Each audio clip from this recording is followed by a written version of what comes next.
In the late 1960s, Canada was shopping for a shiny new fighter. What they got was sleek-looking, highly maneuverable, easy to maintain, and could pack a mean air-to-ground punch. It would represent a shift in mindset away from Canada as a guarantor of peace in Europe to focus on supporting peacekeeping operations all over the world. It was the Canadair CF-5 Freedom Fighter, Canada's first multi-role fighter and last of a long line of military aircraft to be built in Canada. The Northrop Corporation of Hawthorne, California, designed the N-156 in the mid-1950s. It was designed from the outset as a highly maneuverable, lightweight, easy to maintain, low-cost, high-reliability fighter. Its engineers were trying to reverse the trend in fighter development towards cutting-edge, sophisticated, high-technology designs with exponentially increasing costs. The little fighter showed promise when it went supersonic on its first flight in July of 1959. It was designed in two models, a two-seat trainer and a single-seat tactical fighter. Both were marketed to the American Air Force in 1961, but only the trainer version, called the T-38 Talon, was taken on in strength. The Americans had little interest in the low-tech N-156, redesignated the F-5 as a tactical fighter, although they did operate a small number of them in Vietnam as an evaluation squadron called the Scotia Tigers. There, the little fighter proved its accuracy, reliability, and ease of maintenance.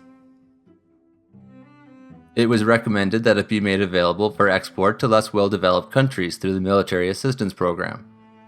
Sales or donations to this program included Taiwan, Iran, the Philippines, Greece, Norway, Ethiopia, and Vietnam.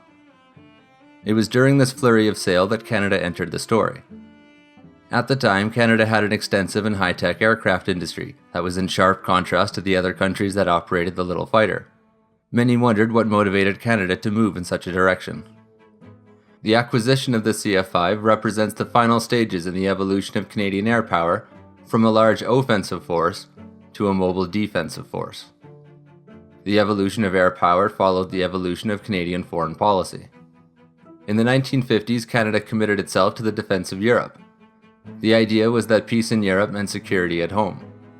In addition to army units, the RCAF established one air division and armed it with the most advanced dogfighters available, the Canadair Sabre Day Fighter, and later the CF-100 Canuck all-weather interceptor. This was Canada's prestigious Big Air Force. The RCAF wanted to maintain their capabilities and so pushed to acquire new fighters as they became available or could be developed.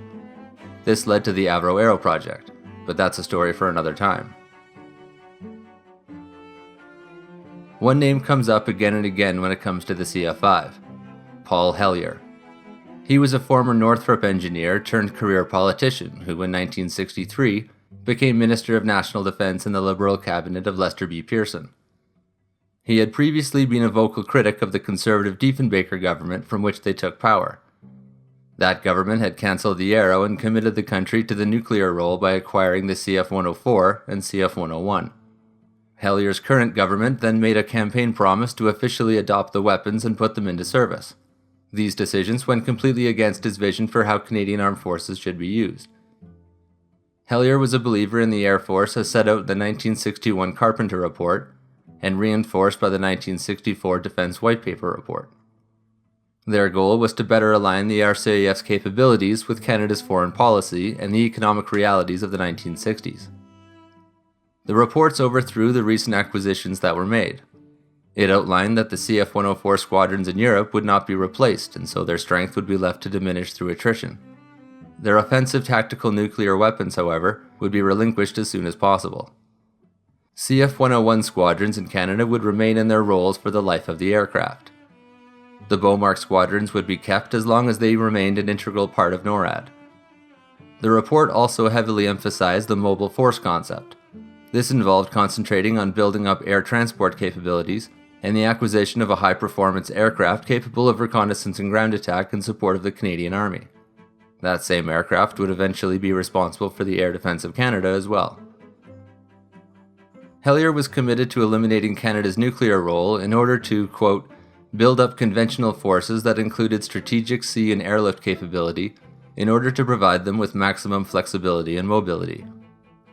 As a first step towards this goal, Hellyer directed the RCAF to halt work on updating the obsolete C-119 boxcar transports and to instead purchase 16 modern C-130 Hercules transports.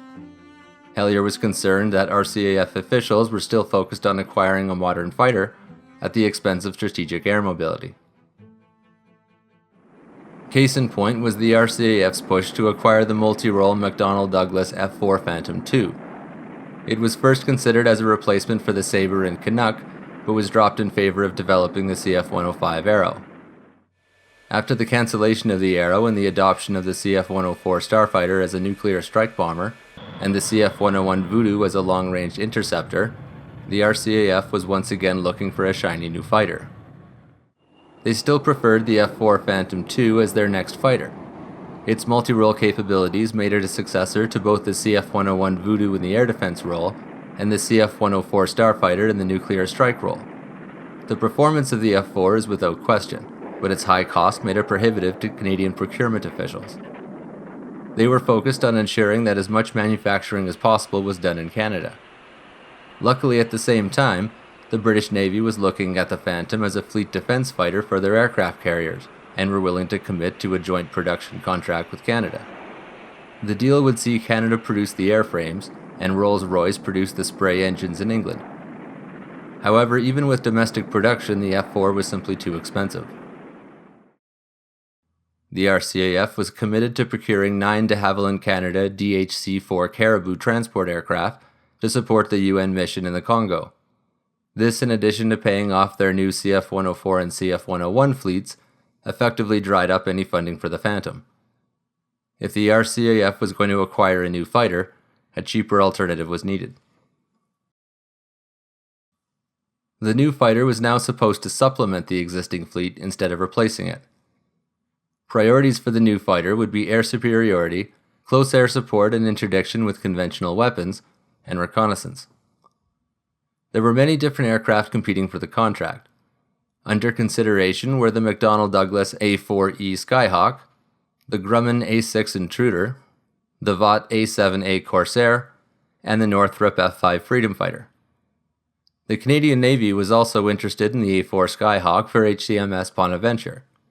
It would restart their carrier-borne fighter program that ended with the retirement of the short-lived Banshees in 1962. The competition ended in 1965 with the recommendation to purchase the A-7A Corsair. Interestingly, the only entry that was categorically rejected for its inability to perform the intended mission was Northrop's F-5. In fact, the A-4, A-6, and A-7 were all operational with the USN, USAF, or USMC, while the F-5 was rejected for service by all three of them. The selection criteria were changed, at Hellyer's request, after the recommendation of the Corsair to make the F-5 seem more competitive. The new criteria reduced the need for rapid deployment, indicated that the fighter would only be used in low-intensity areas such as NATO's flanks in Norway and Turkey instead of in Central Europe, and drastically reduced its air-to-air fighting requirements. It was also outlined that the potential areas of operation for rapid deployment would be to support United Nations missions, and not necessarily taskings with NATO or NORAD. These changes were clearly made to address the limitations of the F-5, despite the fact that these new criteria didn't reflect the actual needs of the military. It was unsuitable for the tactical environment of Central Europe, and it was incapable of meeting even lower combat requirements for a UN mission. Emphasis was then placed on the number of aircraft that were to be acquired, a minimum of 100 units. This quickly turned the inexpensive F-5 into the only fiscally viable option. Even though Hellyer himself initially called the F-5 little more than a trainer with guns hung on it, he got his wish, and the Northrop F-5A was selected as Canada's next fighter, and Canadair was selected to build it. A quick note about the air superiority aspect. The CF-5 is often confused with the more advanced F-5E. The CF-5 was a clean air day fighter, and so it was ineffective in the air superiority role despite its nimbleness and ability to carry the Sidewinder heat-seeking missile. It could only engage in within visual range dogfights, and had a larger turning radius and lower combat ceiling than the aging MiG-19. It would not be able to compete with the ubiquitous and radar-equipped MiG-21, which equipped many of the air forces the CF-5 could be up against. Only well after the CF-5 production line had closed would the vastly improved F-5E model finally be able to take on the MiG-21 in combat. The contract to build the CF-5 called for 108 aircraft, but Canadair and Northrop determined that only 90 could be built for the allocated $215 million. In an attempt to lower cost, the CF-5's maneuvering flaps, windshield de-icer, and full inertial navigation system were deleted. This allowed for an additional 25 to be produced, bringing the total up to 115. However, this also further degraded the potential of the new fighter, relegating it to low-intensity, short-range support missions. Some other more positive changes were also made to make the CF-5 more suitable for Canadian service. A removable refueling probe was added to the right side of the cockpit. This allowed the tiny fighter to extend its range using tanker aircraft. At the time of its introduction, Canada didn't operate any tankers. This set off a scramble to purge the CC-106 Yukons from the fleet and take on the jet-powered CC-137 Husky in 1972. To address the need for battlefield mobility, a two-position nose gear was added. When extended, it could reduce takeoff distance by 20%. Auxiliary louvered air intake doors were also added to each side of the rear fuselage, for increased airflow during takeoff. It was also fitted with retractable air intake screens, additional armor, and a strengthened windshield for added protection against bird strikes. The CF-5 could also produce 87% more electrical generating power over the original F-5A. In the reconnaissance role, the CF-5 was fitted with an interchangeable nose cone. This was done because its structure was too weak to carry a heavy centerline camera pod. The nose cone allowed it to carry three 70mm Vinton Model 147 cameras in the reconnaissance configuration, or two 20mm Pontiac M39A2 cannons in the close air support configuration. The pods could be removed and changed quickly, enabling greater mission flexibility. 50 reconnaissance nose cones were produced. Domestic production was a critical aspect of the procurement. To this end, Arenda Engines would license build an upgraded version of the General Electric J8515 engine, the same kind used in the Tudor trainers. These engines would put out a combined 38 kilonewtons of thrust in full afterburner and brought the tiny fighter up to its top speed of Mach 1.27 in a clean configuration and a service ceiling of 12.5 kilometers. The CF-5 was 14.4 meters long, 4 meters tall at the tail, and had a wingspan of 7.7 meters. It had a range of 314 kilometers with tip tanks, although this could be extended by sacrificing payload for more external fuel tanks. The CF-5 was built in 4 models, 2 for Canada and 2 for the Netherlands. The CF-5A was a single-seat tactical fighter. 89 were built. The CF-5D was a 2-seat trainer. 46 were built. The main difference between the A and D models is the addition of an extra seat, the deletion of the gun reconnaissance nose cone, and a change in where the nose wheel is positioned. The Netherlands contracted Canada to build a set of fighters for them as well. It was originally planned that they would go into joint production with Belgium, but that plan fell through. The NF-5A and NF-5B were the Netherlandic versions of the CF-5A and CF-5D respectively. They were identical to the Canadian versions, except for having leading-edge flaps which improved low-speed maneuverability, and they could carry larger 1,250-liter underwing fuel tanks. 105 were built in total. The first CF-5 was rolled out on February 6, 1968.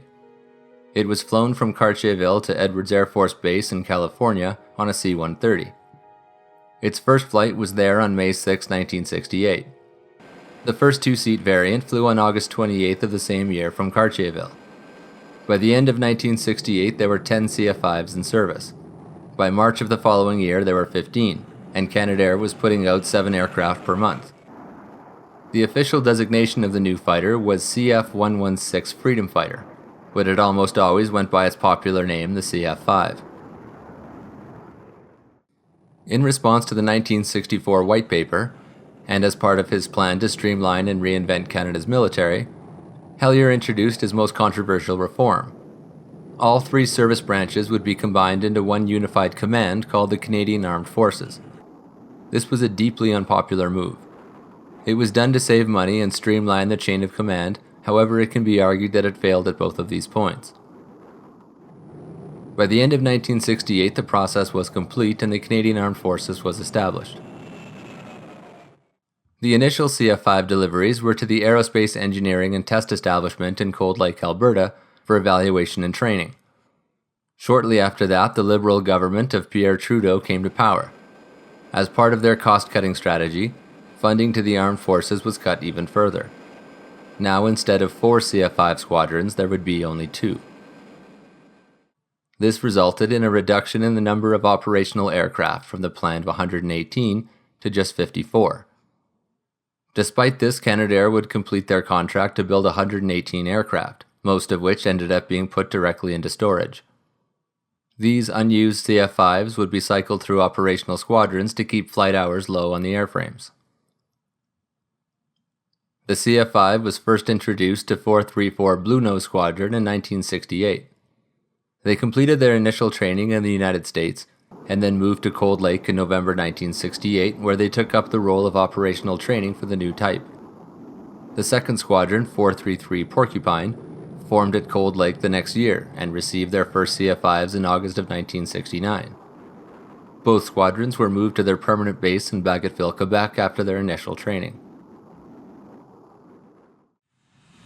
In December 1970, 419 Moose Squadron was reactivated as No. 1 Canadian Air Force's Flying Squadron in Cold Lake, Alberta. They took over from 434 Squadron in the training role, freeing it up for its combat role. Initially, the role of the CF-5 was to act as a rapid deployment force to support Norway in the case of a Soviet invasion there. The first European deployment with the aid of air-to-air refueling occurred in 1973. The CF-5s involved in this role routinely carried Canadian CVR-7 rockets, British BL-755 cluster bombs, and American Mark 20 Rockeye bombs in the ground attack role. Although capable of deploying them, they almost never carried the Sidewinder missile, instead favoring range-extending tip tanks. The last CF-5 was completed and entered storage in January of 1975, bringing an end to Canadian domestic production of military aircraft for use in Canada. In 1982, the Canadian Armed Forces finally got what they'd been looking for so long, a truly multi-role high-tech fighter, the CF-18 Hornet. With the introduction of the new type, the role of the CF-5 was changed once again. It was withdrawn from any kind of combat role, and most of the single-seat variants went into storage. 433 Squadron converted to the CF-18 in January of 1988, followed by 434 Squadron later that year. Now only 419 Squadron would operate the CF-5 in the training role. They provided advanced training as a lead-in fighter for the CF-18 and as a dissimilar adversary aircraft. The small fighters were hard to see and provided a good close-range target for the Hornets. In order to fulfill its new role as a lead-in trainer, a series of upgrades were initiated starting in 1988. In the first phase, 23 CF-5As and 33 CF-5Ds were given new life by Bristol Aerospace of Winnipeg, Manitoba. The upgrades included reskinning wings and tail surfaces, new fuel tanks, new windshields, new undercarriage, reinforced tunnel brackets, new electrical wiring and hydraulic hoses, a radar altimeter, and an aluminum longeron in the rear fuselage. These upgrades would allow for another 4,000 hours on each airframe. The second phase of upgrades began in 1990. The CAF was looking to use the CF-5 as an airborne CF-18 simulator, and so they needed a significant avionics upgrade. 11 CF-5As and 33 CF-5Ds were to be installed with a HUD and weapons aiming system, a laser inertial navigation system, an air data computer, HOTAS controls, a new VHF radio, and a digital data bus. The first upgraded CF-5 took its maiden flight in June 14, 1991. While the remaining CF-5s were being upgraded, a fresh round of budget cuts was initiated. In 1995, the Department of National Defense cut the strength of the fighter group by 25%. This resulted in a significant portion of the new CF-18 fighters being put into storage. Fearing more cuts and wanting to maintain their new fighters, the Canadian Armed Forces decided to halt the CF-5's upgrade program and to retire all remaining airframes from service. Up to this point, 37 CF-5s had been fully upgraded by Bristol Aerospace. In June of 1995, 419 Squadron was disbanded. Conversion training for the CF-18s was left to 410 Cougar Squadron in Cold Lake, Alberta. All the remaining CF-5 airframes were put into storage at CFB Trenton in Ontario, awaiting sales to foreign customers or used for maintenance training. Canada tried to sell much of their CF-5 fleet to other countries over the years to address the surplus of airframes. The first set of sales was to Venezuela in 1972. A total of 16 CF-5As and 4 CF-5Ds were delivered. The proceeds of this sale enabled the CAF to build an additional 18 CF-5Ds for their own use. Venezuela operated their CF-5s until 2015 when they were all fully retired. The sale of the CF-5s to Venezuela resulted in a lawsuit from Northrop over royalties. The Canadian government was forced to pay $9 million to settle the dispute, further adding to the overall cost of the CF-5 procurement. The second major operator of the CF-5 was Botswana. They purchased surplus CF-5s in 1996 after Canada retired them a year earlier. They received 10 upgraded CF-5As and 3 CF-5Ds in 1977, and a further 3 CF-5As and 2 CF-5Ds in 2000.